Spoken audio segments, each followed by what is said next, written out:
Namastê, estamos de volta para a nossa alegria. Muito obrigado pelo incentivo de todos. Obrigado mesmo. Hoje falaremos, o título da nossa reflexão é Nem Tudo Me Convém. E é, como sabemos, extraído esse pequeno texto da primeira carta ou epístola de Paulo aos Coríntios, que diz: tudo me é permitido, mas nem tudo me convém. Não deixarei que nada me domine. A percepção da doutrina espírita, ao apresentar o livre-arbítrio, confirma o ensinamento do apóstolo Paulo, que tudo nos é permitido. Cada um escolhe o melhor caminho, lembrando que nada é proibido, mas nem tudo edifica. Eu fui me valer de um pequeno texto de Vanderlei de Oliveira, autoral dele, do livro Apaixone-se por Você. Você tem o direito de escolher. Quando você está conectado com seus valores, você escolhe. Faz opções por tudo aquilo que vale a pena, por aquilo que soma. Essa atitude faz parte do amadurecimento emocional e é um dos recursos de defesa fundamental no auto-amor. O direito de escolher é algo tão sagrado que você pode escolher e eleger as pessoas que fazem parte de sua vida. E o melhor é saber que, mesmo aquelas que você não escolhe, podem ser amadas. Pode sentir algo de bom por elas. Pode amá-las à distância, ter um sentimento por elas, ter sempre uma palavra de luz que as abençoe, mesmo quando distante de seu raio de convivência. Não se assuste com isso. Nós fomos criados para amar a todos, mas isso não quer dizer que a gente vai dar certo com todas as pessoas. Isso é uma ilusão. Amemos todas as pessoas, com benevolência e respeito. Para as pessoas essenciais, tenhamos uma verdadeira relação de confiança e amor. Se a vida lhe dá o direito de escolher, termina ele, opte por um mundo melhor, que começa com você, mais feliz. É inspiradora essa lição que ele nos traz. Carl Gustav Jung, o célebre psicanalista suíço, criador da psicologia analítica, vou me valer dele aqui com 4 postulados que ele enuncia e que nos ajudam nesta reflexão. Diz ele: você não se torna um iluminado imaginando figuras de luz, mas sim ao tornar a escuridão consciente. Porém, esse procedimento é desagradável, portanto, não popular. O que ele quer dizer é que o conhecimento, a leitura, a cultura, sem ação na região do espírito, muita leitura sem atitudes, não nos levam a transformações de significado. E a autotransformação é um dos enunciados, talvez o mais importante, maiores da nossa caminhada, da nossa jornada evolutiva. Enquanto nós não nos transformarmos, não existe religião boa. A religião boa, adequada a cada um de nós, é aquela que nos torna um ser melhor, não melhor do que os outros, mas melhor do que nós temos sido.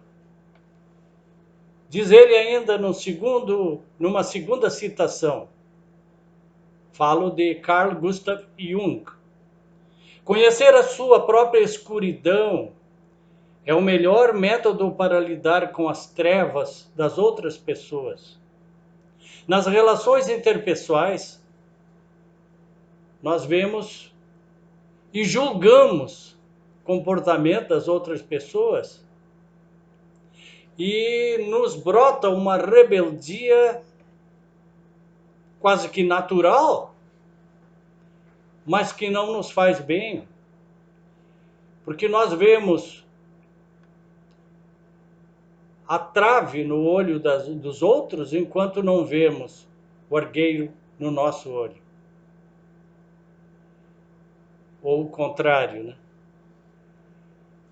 Conhecer a sua própria escuridão, diz Carl Gustav Jung, é o melhor método para lidar com as trevas das outras pessoas. Conhecendo as nossas limitações, não vamos julgar, ou não devemos julgar, porque isso nos causa infortúnios em breve, em médio prazo. Ainda diz ele, as pessoas vão fazer qualquer coisa, não importa o quão absurdo, para evitar olhar para suas próprias almas. Vê-se muito isso na pandemia. Muitas pessoas têm consciência, estão recolhidas, não com medo, mas preocupando-se com aquilo que a ciência está mostrando a cada momento. E as pessoas então vão fazer até o absurdo, segundo Jung, para evitar olhar para suas próprias almas, para o seu próprio interior, e diversem com aquilo que é externo, com aquilo que atende os seus 5 sentidos. E lembram-se, óbvio, um dia se lembram de Deus, no momento crucial, e deve-se usar ou pensar em Deus a todo momento. Ele é o nosso Criador, Ele nos dirige, está presente em todos nós, como nós estamos presentes nele. Nessa questão das sombras alheias, e Jung fala muito disso, não devemos repelir as nossas sombras.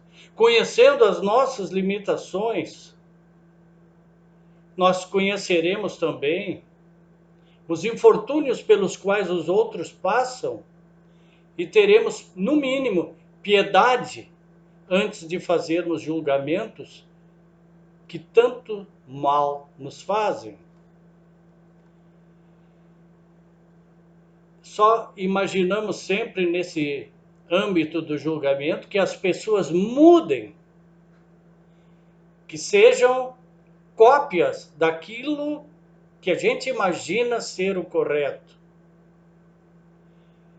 Não nos conhecemos, essa é a grande verdade.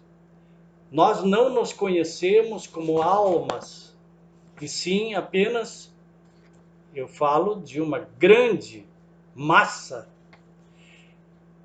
Conhecemos apenas como o nosso corpo, formado por trilhões de moléculas, e no fim da vida vai se desintegrar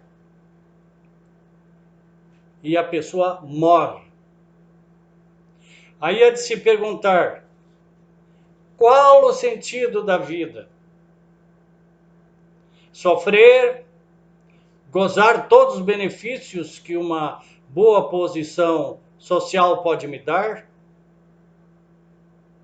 Ou me conscientizar de que tudo o que está no mundo, mesmo as coisas materiais, tem o seu papel na nossa vida e exercem sobre nós um poder que não deve ser nunca maior do que o nosso poder em escolher aquilo que queremos para a nossa vida. Nem tudo me convém, tudo me é permitido. O quarto axioma de Jung, ele diz: o que resiste, aquilo que você resiste, persiste. São os avisos que a vida dá, enfermidades. O poeta diz: cada um sabe a dor e a delícia de ser o que é. Aí está muito claro a alma do poeta falando uma realidade de que ninguém sabe avaliar melhor a nossa vida, pelo menos deveria ser assim, do que nós próprios. Tudo me é permitido, mas nem tudo me convém. E Paulo diz ainda: não deixarei que nada me domine. Naturalmente, ele fala das forças telúricas, das forças enraizadas no planeta e no ego dessa nossa existência atual. As proibições religiosas nos tolhem a liberdade e também estimula a hipocrisia. Por isso, nós ao percebermos as sombras em nosso íntimo, devemos com elas conviver e não rechaçá-las, rejeitá-las, esquecendo que elas existem, colocando-as num quartinho ou empurrando para debaixo do tapete, porque em algum momento da vida elas vão nos avisar que estão muito presentes no nosso psiquismo e na nossa caminhada espiritual. A doutrina espírita também nada proíbe, mas alerta. Você é responsável pela colheita daquilo que semear, reverberando palavras do próprio Mestre Divino, Jesus Cristo. Kardec nos lembra também: a fé inabalável é somente a que pode encarar a razão, frente a frente ou face a face, em todas as épocas da humanidade.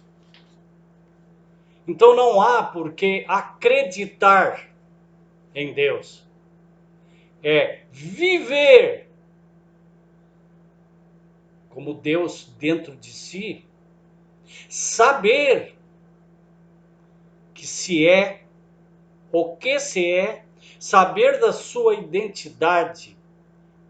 E aí entra o autoconhecimento, que nos traz definitivamente qual a nossa posição, qual o nosso papel, qual o intuito da nossa existência. Que responda: por que eu estou aqui se de um momento para o outro eu posso ir embora? Ora, eu não tenho como marcar essa data de despedida, por isso eu não sou eterno. Em algum momento irei para um mundo espiritual. E quando digo eu não sou eterno, estou falando do nosso ego, da nossa personalidade atual.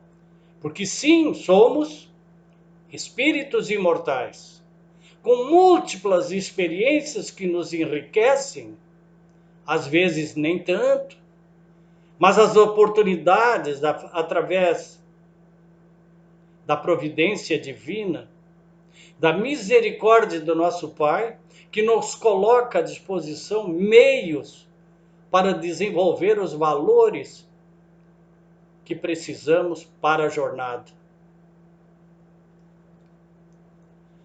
O reino de Deus, que Jesus nos fala, começa e se estrutura na atitude de cada um diante de si e diante da vida. Tudo me é permitido, mas nem tudo me convém. Vivemos um mundo de provas e expiações, sofrimentos. E alguém há de perguntar, mas como Deus permite que haja tanto sofrimento sobre a terra? E outros pagarão para médios, pitonisas, oráculos, videntes, lhes livre das cargas que têm, quase sempre carreadas na atual existência e pelo próprio vivente? Como se isso fosse fácil se desvencilhar, como tirar uma mochila das costas e jogar no lixo ou num canto, vendo-se livre dos problemas que a gente mesmo criou.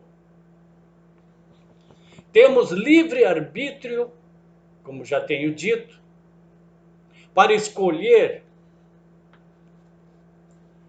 as nossas opções, as nossas alternativas de vida.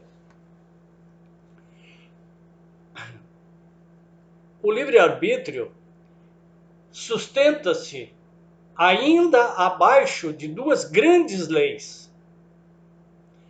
Acima do livre-arbítrio está a ação e reação. E acima, a lei da evolução, a lei do progresso, que ajusta sintonias, às vezes de uma maneira até compulsória, porque não há outro jeito, nos indicando caminhos através do sofrimento. Por isso o sofrimento que Deus permite que haja é fruto dos desatinos e das imperfeições humanas. Nos mundos felizes não há sofrimento, pelo menos como aqui. Porque quem habita esses mundos acima dos nossos, dimensões acima da terceira, quarta, quinta, esses dias perguntaram qual é a dimensão que Jesus vive. E uma pessoa estudiosa disse, dimensão 23. Então temos, sem dúvida, um longo caminho, né? Longo. E que nos entusiasma a buscar recursos próprios, arregimentando forças de tudo que nós temos de informação e de formação até acadêmica em torno do nosso autoconhecimento. Então, o livre-arbítrio está atrelado a duas grandes leis que estão acima dele: ação e reação e a lei da evolução. Muitos confundem ação e reação com causa e efeito. De certo modo, há uma relação. Causa e efeito é uma lei física. Tipo, bateu, levou. Se eu jogo uma bola de tênis na parede, ela volta. Tem uma causa e tem um efeito. E assim diversos exemplos se poderia dar da nossa vida. Mas quando uma pessoa está numa jornada espiritual, ela entra na ação e reação, que pode ter feito muito mal, matado até pessoas numa vida, mas na outra não precisará ser assassinado para pagar isso. Ação e reação prevê um planejamento pré-encarnatório, avalizado por entidades espirituais, nossos padrinhos, mentores, guias, pode-se dar o nome que quiser, aqueles que ficam na retaguarda no mundo espiritual, torcendo por nós. E isso é combinado quase sempre, quando não é compulsória a vinda, combinado e aceito por cada um de nós. As fases, grandes linhas que eu vou ter. Uma pessoa pode ter matado até mais de uma pessoa, mas vem, forma-se médico, ou bombeiro, ou paramédico e salva pessoas a todo momento. Está cumprido o karma, em parte, né? Não vai precisar morrer porque matou. Isso é ação e reação. E não a lei de causa e efeito. Então, acima do livre-arbítrio, ação e reação. E acima, a evolução, a lei da evolução, a lei do progresso, que nos guia, muitas vezes através do sofrimento, porque a única maneira de nós baixarmos a cabeça, nos ajoelharmos diante do Pai, porque não há outro jeito. A rebeldia é um dos fatores principais. Quando se nasce, se é criado e se tem a sensação de que os outros que conosco caminham na reencarnação atual vieram para nos satisfazer, para atender os nossos desejos. E esperamos tudo das outras pessoas. Obviamente, vamos nos rebelar, porque o mundo não é assim. Muitos têm a ilusão de viver nesse mundo. Tem muito poder, às vezes muito dinheiro, às vezes muita beleza física e às vezes as três coisas, as três características na mesma pessoa. É uma prova e tanto. É uma prova difícil, porque uma pessoa que se rebela quando os outros não fazem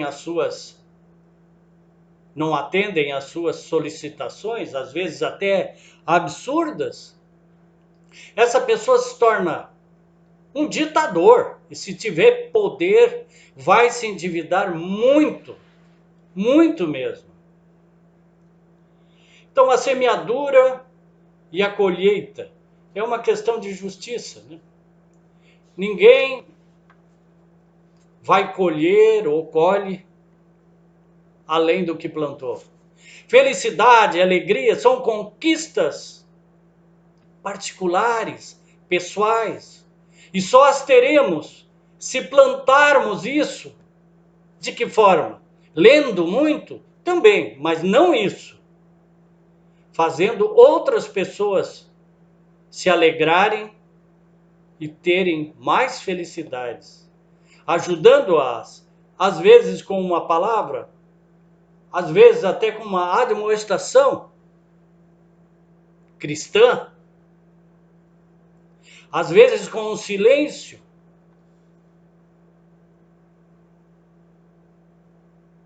E a pergunta que não quer calar: tudo me é permitido, mas e depois? Depois que eu realizo tudo que me é permitido, vou me queixar de Deus? Do pai, da mãe, do avô, do marido, da esposa, do vizinho? Ou vou assumir que esse é um papel meu e só a mim cabe alterar e melhorar a minha trajetória? Eu termino com uma citação breve de Emmanuel, ou Emanuel.